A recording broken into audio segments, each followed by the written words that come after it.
Hello students, hope you are doing well. आज के session में हम लोग कंटिन्यू करेंगे लर्न इंग्लिश विथ मी, और उसमें हम लोग कुछ ऐसे एक्सप्रेशंस को कम्युनिकेट करना सीखेंगे, कुछ ऐसे कंसेप्ट्स, कुछ ऐसे आइडियाज जो कि नॉर्मल टेंस के स्ट्रक्चर में फिट नहीं बैठता।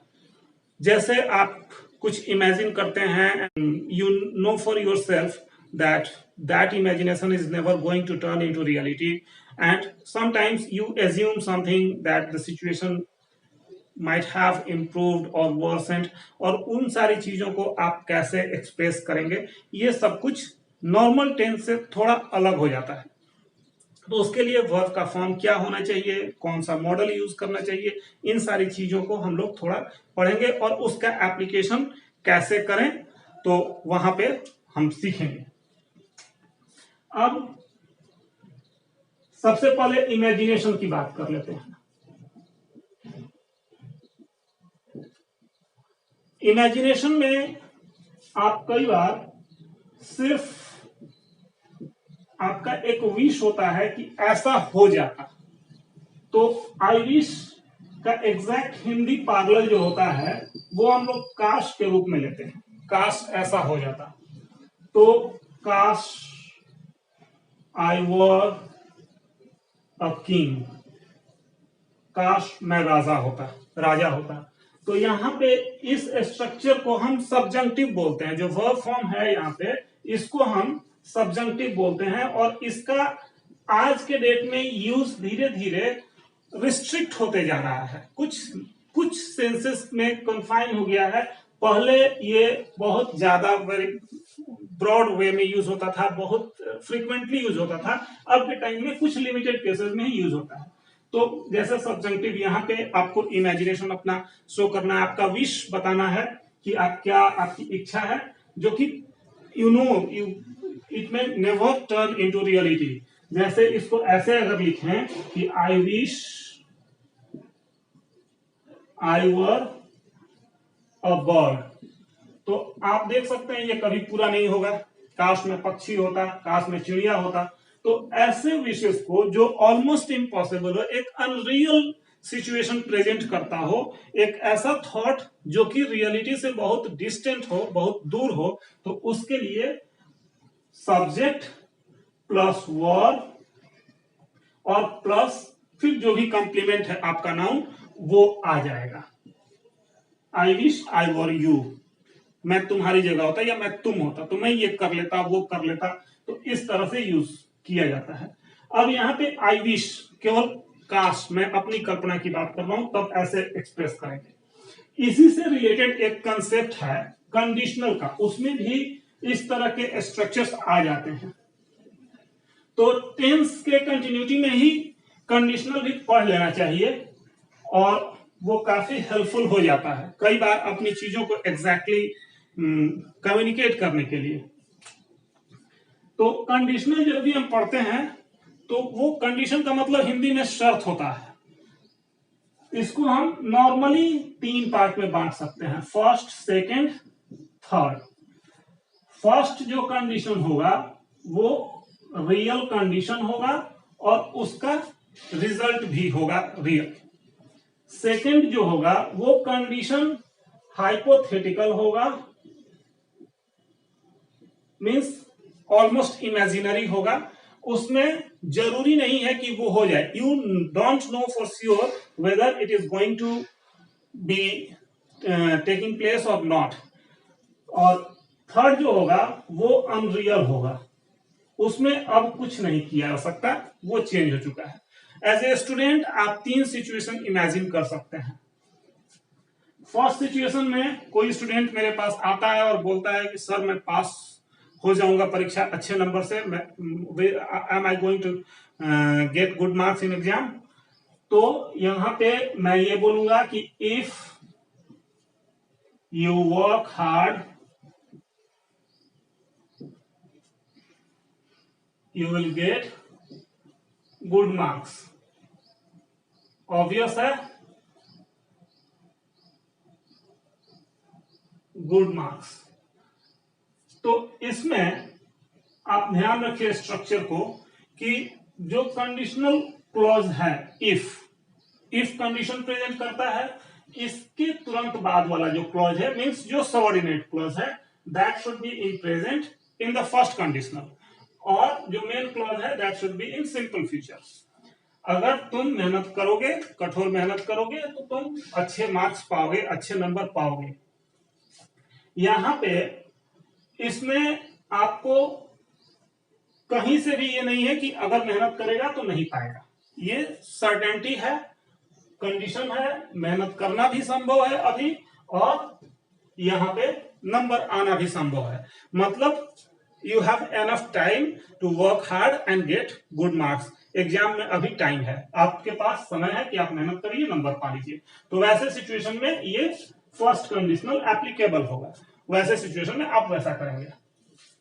फिर सेकंड, इफ यू, सब कुछ वैसे ही रहेगा, सिर्फ वर्क हो जाएगा, वर्क हार्ड, और यहां पे सब कुछ वैसे ही रहेगा, वुड हो जाएगा, और बाकी सब सेम रहेगा। तो दो जगह चेंज हुआ कि ये जो कंडीशनल क्लॉज है ये सिंपल के बदले, सिंपल प्रेजेंट के बदले सिंपल पास्ट हो गया, और यहां पर विल के बदले वुड हो गया। ये हाइपोथेटिकल बताता है। एग्जाम अब नजदीक है और आप मुझसे पूछ रहे हैं सेम क्वेश्चन, तो मैं उस समय क्या कहूंगा, मुझे तो पता है नहीं कि आपने पढ़ा है कि नहीं पढ़ा है। तो आई सिंपली से if you work hard you would get good marks. अगर आपने मेहनत किया होगा, मुझे नहीं पता किया है कि नहीं किया है, I don't know whether you have work hard और नॉट, तो मैं सिर्फ एक पॉसिबिलिटी बता रहा हूं, एक अपना एक हाइपोथेसिस दे रहा हूं कि अगर किए होंगे तो अच्छे मार्क्स मिलेंगे, नहीं किए होंगे तो नहीं मिलेंगे, ये इसमें हिडन है। तो वैसे सिचुएशन में जब आप श्योर नहीं है रिजल्ट को लेकर के, तो आप सेकंड कंडीशनल में बात करते हैं, ये एप्लीकेबल होता है। Third, if you had worked hard,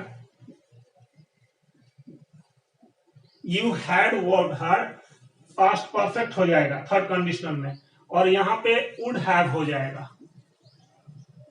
तो had worked hard हो ही जाएगा, had के बाद V3 आता है, would have के बाद भी got हो जाएगा, V3 आएगा। would के बाद V1 होता है, लेकिन would have के बाद got हो जाएगा, गुड मार्क्स। तो बाकी सेंटेंस सेम है, केवल वर्ब फॉर्म चेंज हो रहा है तीनों स्ट्रक्चर्स में, और उसी से मीनिंग में बहुत बड़ा डिफरेंस आ सकता है। अगर किए होते, अब ये सिचुएशन जो है वो ऑलरेडी एग्जाम आ गया, you were not able to get good marks, आप फिर से आते हैं कि सर ये क्या हो गया, अच्छे मार्क्स नहीं आए, आपने तो बोला था। तो मैं कहूंगा कि अगर मेहनत किए होते तो अच्छे मार्क्स आ जाते। तो यहाँ पे if you had worked hard, अगर मेहनत किए होगे, यहाँ पे इम्प्लिसिट है कि अब कुछ नहीं हो सकता, किए होते, जब टाइम था तब किए होते तो आ गया होता, अब ये अनरियल पास्ट में चला जाता है। अनरियल पास्ट मतलब you can not do anything about that, वो अब सिचुएशन चेंज नहीं हो सकता, तो वहां पे थर्ड कंडीशनल एप्लीकेबल होता है। इसको डिफरेंट अलग अलग एग्जाम्पल से आप समझ सकते हैं जो आपके लिए सुटेबल है। सपोज आपके कोई बहुत क्लोज फ्रेंड हैं और उनकी शादी होने वाली है, वो आपसे बोलते हैं कि शादी में आओगे, तो आप बोलेंगे कि if you invite me I will certainly come. तब तक से बीच में आप लोगों का कुछ अनबन हो जाता है, तो आपसे कोई थर्ड पर्सन बोलता है कि आप उसकी शादी में जाएंगे, आपके मित्र हैं, तो आप बोलेंगे कि इफ ही इनवाइटेड मी। अगर आपको पता है नहीं कि बुलाएगा कि नहीं बुलाएगा, इनवाइट करेगा कि नहीं करेगा, तो आप बोलेंगे if he invited me I would definitely go. Third में उसने नहीं बुलाया, लेकिन बाद में किसी के थ्रू उसने कंप्लेन किया, तो आप बोलेंगे कि if he had invited me I would have gone. अगर किया होता तो मैं गया होता। तो यहाँ पे अनरियल पास्ट। तो इस तरह से आप डिफरेंट सिचुएशन सोच करके, और इस स्ट्रक्चर के आप तीनों स्ट्रक्चर ध्यान में रखें कि यहाँ पे V1 और सिंपल फ्यूचर, यहाँ पे V2, यहाँ पे वुड प्लस V1, यहाँ पे परफेक्ट, पास्ट परफेक्ट, और यहाँ पे would plus have plus V3। तो ये स्ट्रक्चर ध्यान में रखेंगे, बाकी कुछ भी टफ नहीं है, आप स्क्रीनशॉट ले सकते हैं या किसी भी बुक से आपको स्ट्रक्चर्स मिल सकते हैं कंडीशनल के। आप गूगल भी करेंगे तो कंडीशनल का स्ट्रक्चर्स मिल जाएगा और उस स्ट्रक्चर पे आप प्रैक्टिस करते रहिए। इसमें हालांकि स्ट्रक्चर क्लियर हो गया होगा। यहाँ पे एक और स्ट्रक्चर पॉसिबल है, वो जो हम लोग वर वाला दिए थे। अब इसमें वर का जब हम यूज करते हैं, इफ आई वर किंग, तो बाद वाला जो पार्ट होता है इसमें आपके लिए ओपन होता है कि आप सेकंड और थर्ड दोनों में से कोई कंडीशनल यूज कर लेते हैं normally. I would do a lot for poor या I would have done a lot for the poor। अगर मैं राजा बन जाऊं तो मैं गरीबों के लिए बहुत कुछ कर दूं, हाइपोथेटिकल हो गया। और अगर मैं राजा बन जाता तो मैं गरीबों के लिए बहुत कुछ कर देता। तो ये दोनों I would have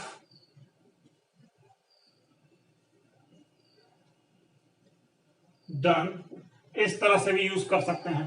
तो आई वर का यूज जब होता है तो ये बाद वाले में दोनों में से कोई आप यूज करते हैं, जैसा आपको जैसा आपको इंप्लीकेशन देना है, जैसा आपको अपना मीनिंग कम्युनिकेट करना है उस हिसाब से। अब ये अनरियल पास्ट और हाइपोथेटिकल और ये सारी चीजें हो गई, जिसमें कि आप इस पर अगर कुछ प्रैक्टिस करते हैं, कुछ सिचुएशन इमेजिन करके, तो निश्चित रूप से आपको हेल्प मिलेगा।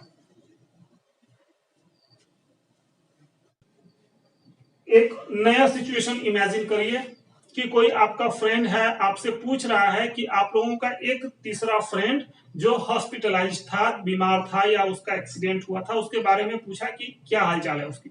आप 2-3 दिन पहले जाके मिल आए हैं, आपको आज की सिचुएशन पता नहीं, लेकिन आप एक एजम्पशन अपना दे रहे हैं, एक उम्मीद बता रहे हैं कि अब उस समय ठीक हो रहा था, अब ठीक हो गया होगा। तो यहां पे एक होप की बात हो जाती है। तो वैसी स्थिति में हम मे हैव का यूज कर लेते हैं। He may have recovered by now, अब तक वह ठीक हो गया होगा। तो ऐसी स्थितियां जब आती हैं तो आप मे हैव का यूज करते हैं। यहां पर लास्ट में गागेगी, यही सब डिफरेंसेस दिक्कत करते हैं। आप गागेगी सीधा सीधा पढ़ते हैं कि फ्यूचर जाता है और उससे कंफ्यूजन होता है। यहाँ पे मे हैव सिर्फ पॉसिबिलिटी शो करता है ठीक हो गया होगा इसके गागेगी में, और बाकी जो फ्यूचर का गागेगी है उसमें अंतर है। और आप पिछले क्लास में ये भी देख चुके हैं कि फ्यूचर भी कम्युनिकेट करने के लिए स्पोकन में किस तरह से हम प्रेजेंट कंटिन्यूअस का यूज करते हैं। तो ये सेशन भी उम्मीद है कि आपके लिए काफी यूजफुल होगा। और अब बाकी जो भी आपके सजेशंस हो, कहीं और स्ट्रक्चर को कम्युनिकेट करने में आपको दिक्कत हो रही है, कोई आइडिया, एक अब मेरे हिसाब से बच गया जो इंपॉर्टेंट कंसेप्ट है, जैसे कॉजेटिव। कॉजेटिव हालांकि टेक्निकली हमने अपने वर्क वाले चैप्टर में बताया है, लेकिन वो एग्जाम पॉइंट ऑफ व्यू से है। स्ट्रक्चर जो ड्रिल होता है, प्रैक्टिस ड्रिल होता है, उस हिसाब से वो नहीं है। तो इसके लिए एक और डेडिकेटेड वीडियो हम लोगों का होगा। और उसके बाद स्ट्रक्चर्स ऑलमोस्ट जो आपके एवरीडे स्पीच के लिए जो नेसेसरी पार्ट है वो ऑलमोस्ट कवर हो चुका होगा। उसके बाद भी कोई और रिक्वायरमेंट हो आपके, तो आप कमेंट बॉक्स में बात करिए और हम उसका रिस्पॉन्स देंगे। उम्मीद है ये वीडियो आपको पसंद आ रहा होगा, और पसंद आता है तो सब्सक्राइब कर दीजिए, लाइक कर दीजिए, शेयर कर दीजिए, ताकि ज्यादा से ज्यादा लोगों को लाभ हो। और धन्यवाद जुड़े रहने के लिए।